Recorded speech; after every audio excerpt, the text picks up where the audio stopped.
വൈദ്യുത പ്രവാഹത്തിന്റെ ഫലങ്ങൾ അല്ലെങ്കിൽ എഫക്ട്സ് ഓഫ് ഇലക്ട്രിക് കറണ്ടിന്റെ കുറിച്ചായിരുന്നല്ലോ നമ്മൾ പഠിച്ചിരുന്നത്. അതാണ് പാഠത്തിന്റെ പേര്.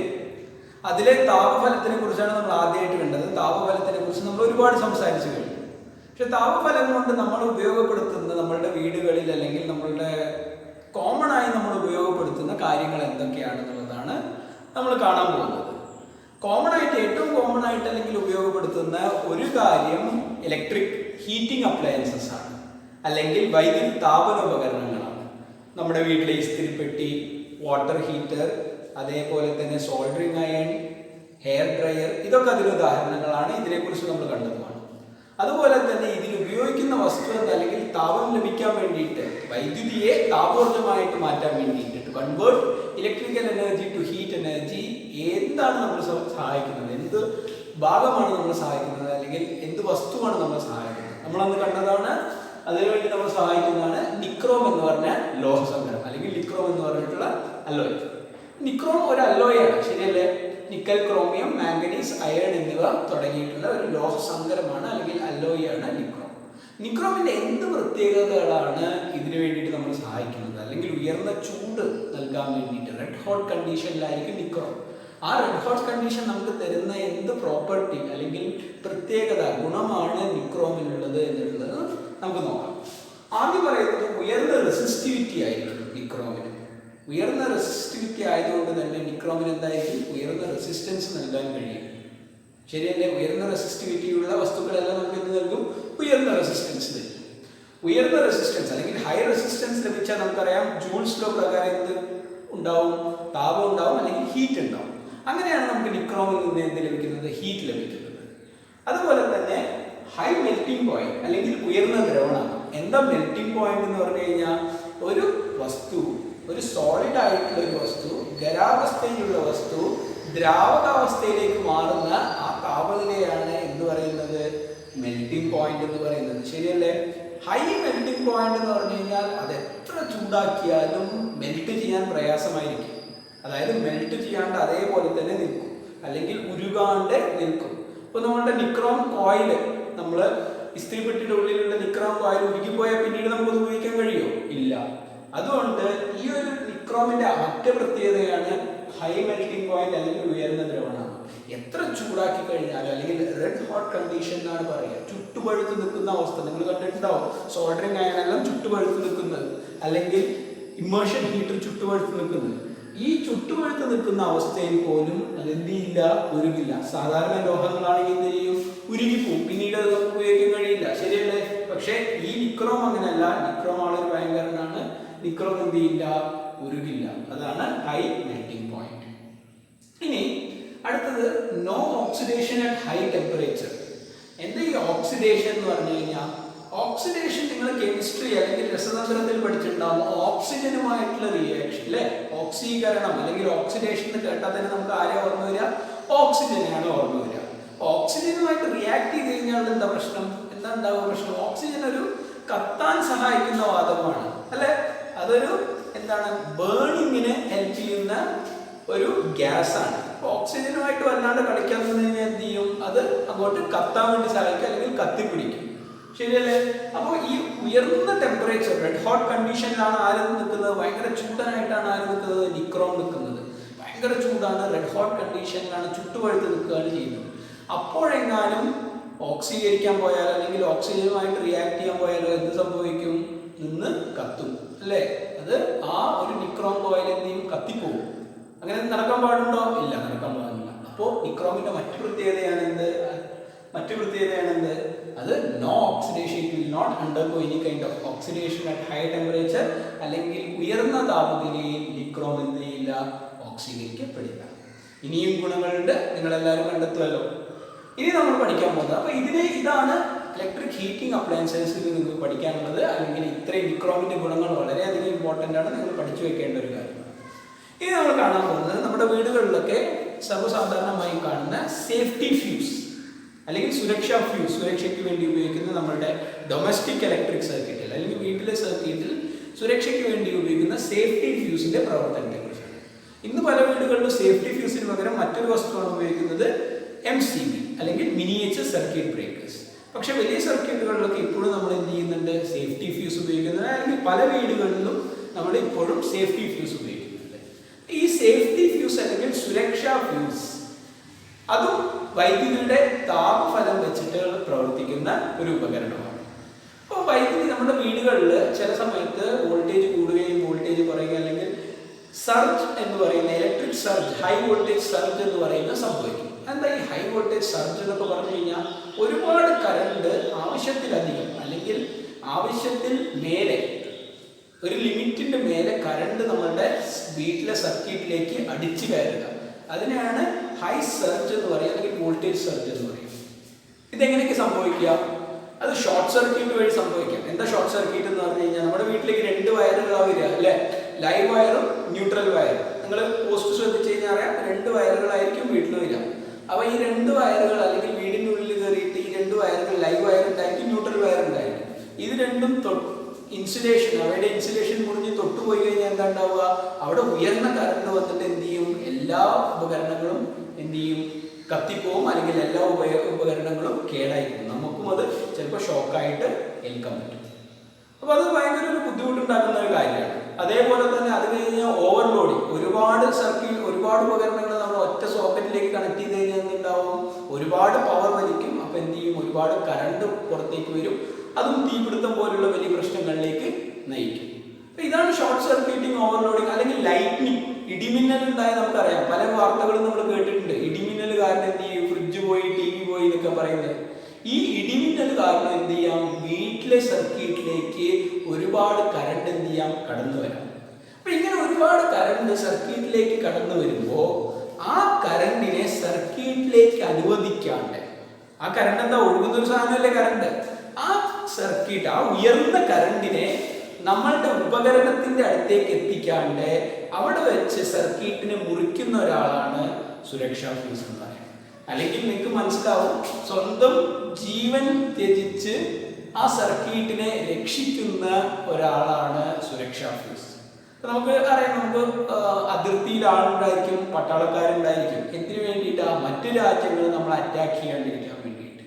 ഉദാഹരണത്തിന് ചൈനയിൽ നിന്നോ പാകിസ്ഥാനിൽ നിന്നോ മറ്റു പട്ടാളക്കാർ അല്ലെങ്കിൽ മറ്റ് ടെററിസ്റ്റുകൾ നമ്മുടെ രാജ്യത്തെ ലക്ഷ്യം വെച്ച് എന്ത് ചെയ്യും, നുഴഞ്ഞു കയറാൻ ശ്രമിക്കും.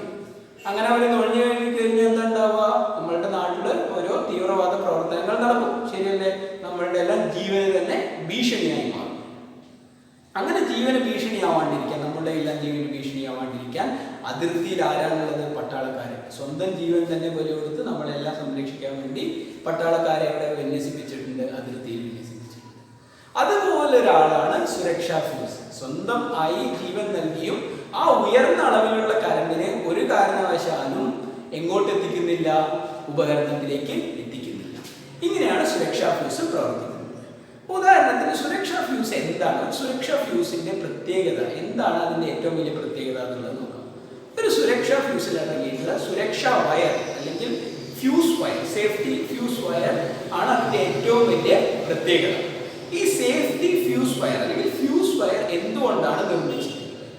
ടിൻ, ലെഡ്, ടിന്ന്, ലെഡ് എന്നീ 2 ലോഹങ്ങൾ കൊണ്ടിട്ടുള്ള ഒരു ലോഹസങ്കരം അല്ലെങ്കിൽ അലോയ്, ഇതുകൊണ്ടുണ്ടാക്കിയ ഒരു വയറാണ് ഫ്യൂസ് വയർ എന്ന് പറയുന്നത്. എന്താണ് fuse wire? Alloy of tin and lead, ലെഡിന്റെയും ടിന്നിന്റെയും ലോഹസങ്കരം. ഓക്കെ, എന്ത് ക്വാളിറ്റിയാണ് ഈ വയറിനുള്ളത്? ഈ വയറിന് അല്ലെങ്കിൽ ഈ ഒരു ലോഹസങ്കരണത്തിന് താഴ്ന്ന ദ്രവണാങ്കമായിരിക്കും ഉണ്ടായിരിക്കും, അല്ലെങ്കിൽ ലോ മെൽറ്റിംഗ് പോയിന്റ് ആയിരിക്കും. എന്താ ലോ മെൽറ്റിംഗ് പോയിന്റ് പറഞ്ഞത്? നേരത്തെ നമ്മൾ നിക്രോമിനെ കുറിച്ച് പറഞ്ഞു. നിക്രോമിന് ഹൈ മെൽറ്റിംഗ് പോയിന്റ്, എത്ര ചൂടാക്കി കഴിഞ്ഞ് കഴിഞ്ഞാലും ആളെന്ത് ചെയ്യും, കൂളായിട്ട് നിൽക്കും, അല്ലെങ്കിൽ ആള് ഉരുകില്ല. പക്ഷേ ഇവിടെ ഫ്യൂസ് വയറിന് ലോ മെൽറ്റിംഗ് പോയിന്റ് ആണ്, അല്ലെങ്കിൽ താഴ്ന്ന ദ്രവണാങ്കമാണ്. ഇവിടെ ജസ്റ്റ് ഒരു ലിമിറ്റിനേക്കാളും മുകളിൽ എന്ത് ചെയ്യാണ്, ചൂട് കൂടിക്കഴിഞ്ഞാൽ, അല്ലെങ്കിൽ കറണ്ട് കൂടിയാൽ ചൂടും കൂടും. ഒരു ലിമിറ്റിന്റെ മുകളിൽ ചൂട് കൂടിക്കഴിഞ്ഞാൽ ഈ ഫ്യൂസ് വയർ എന്ത് ചെയ്യപ്പെടും, ഈ ഫ്യൂസ് വയർ ഉരുകിപ്പോവും, അങ്ങനെ ഫ്യൂസ് കട്ടാവും. Okay, alright. അപ്പോൾ ഇതെങ്ങനെ പ്രവർത്തിക്കുന്നത്, ഈ ഫ്യൂസ് വയർ എങ്ങനെ പ്രവർത്തിക്കുന്നത് എന്നുള്ളത് നമുക്ക് നോക്കാം. അതൊരു ഉദാഹരണം വെച്ച് നോക്കാം. ഉദാഹരണത്തിന് എക്സ് എന്ന് പറഞ്ഞൊരു ഡിവൈസ്, അത് എന്തും ആയിക്കോട്ടെ. കമ്പ്യൂട്ടർ ആവാം, ടി വി ആവാം, ഫ്രിഡ്ജ് ആവാം, അല്ലെങ്കിൽ നിങ്ങൾ ചാർജ് ചെയ്യുന്ന നിങ്ങളുടെ ഫോണായിരിക്കാം. നിങ്ങൾക്ക് ഇഷ്ടപ്പെട്ട ഒരു ഡിവൈസ് ഇവിടെ ഉണ്ട്, എക്സ് എന്ന് പറഞ്ഞ ഡിവൈസ്. ഇവിടെ അതിൻ്റെ ഒരു വയറിലേക്ക് എന്ത് കണക്ട് ചെയ്തിട്ടുണ്ട്? ഫ്യൂസ് കണക്ട് ചെയ്തിട്ടുണ്ട്. ഇതാണ് ലൈവ് വയർ. ഇവിടെ ഒരു ഫ്യൂസ് കണക്ട് ചെയ്തിട്ടുണ്ട്. ഈ ഫ്യൂസിന്റെ അകത്ത് കാണുന്നത് എന്താണ്? Fuse wire. ഈ ഫ്യൂസ് വയറിന്റെ ഏറ്റവും വലിയ പ്രത്യേകത എന്താ? ലോ മെൽറ്റിംഗ് പോയിന്റ് ആണ്. ശരിയല്ലേ? ഇപ്പൊ നമ്മുടെ സാധാരണഗതിയിൽ അല്ലെങ്കിൽ നോർമൽ കണ്ടീഷനിൽ, യൂഷ്വൽ കണ്ടീഷൻസിൽ എങ്ങനെയാ സംഭവിക്കുന്നത്? ഈ ലൈവ് വയറിലൂടെ കറണ്ട് അകത്തേക്ക് പ്രവേശിക്കും. അതുപോലെ തന്നെ എന്ത് ചെയ്യും? ഡിവൈസിലൂടെ കടന്നു വന്നിട്ട് തിരിച്ച് ഏത് വയറിലൂടെ പോവും? ന്യൂട്രൽ വയറിലൂടെ. കാരണം രണ്ട് വയറുകളാണ് നമുക്കുള്ളത്, ലൈവ് വയറും ന്യൂട്രൽ വയറും. അപ്പൊ കറണ്ട് ഇതിലൂടെ കടന്നു വന്ന് നമ്മുടെ ഡിവൈസിലൂടെ, നിങ്ങളുടെ മൊബൈലിനെ ചാർജ് ചെയ്ത് എന്ത് ചെയ്യും? തിരിച്ച് ന്യൂട്രലിലൂടെ കടന്നു. അപ്പോഴാണ് സർക്യൂട്ട് കംപ്ലീറ്റ് ആകുന്നത്. ഇനി പെട്ടെന്ന് ഒരു ഇടിമിന്നൽ ഉണ്ടായി, അല്ലെങ്കിൽ ലൈറ്റ്നിങ് ഉണ്ടായി. ഈ കറണ്ട് ഉണ്ടാവുന്ന കറണ്ട് ഇതിലൂടെ സാധാരണഗതിയിൽ ലൈറ്റിംഗ് അവിടെ നിൽക്കട്ടെ, ഈ കറണ്ട് സാധാരണഗതിയിൽ ഇതിലൂടെ കടന്നു പോകുമ്പോൾ ചെറിയ അളവിലുള്ള ഒരു താപം സൃഷ്ടിക്കും.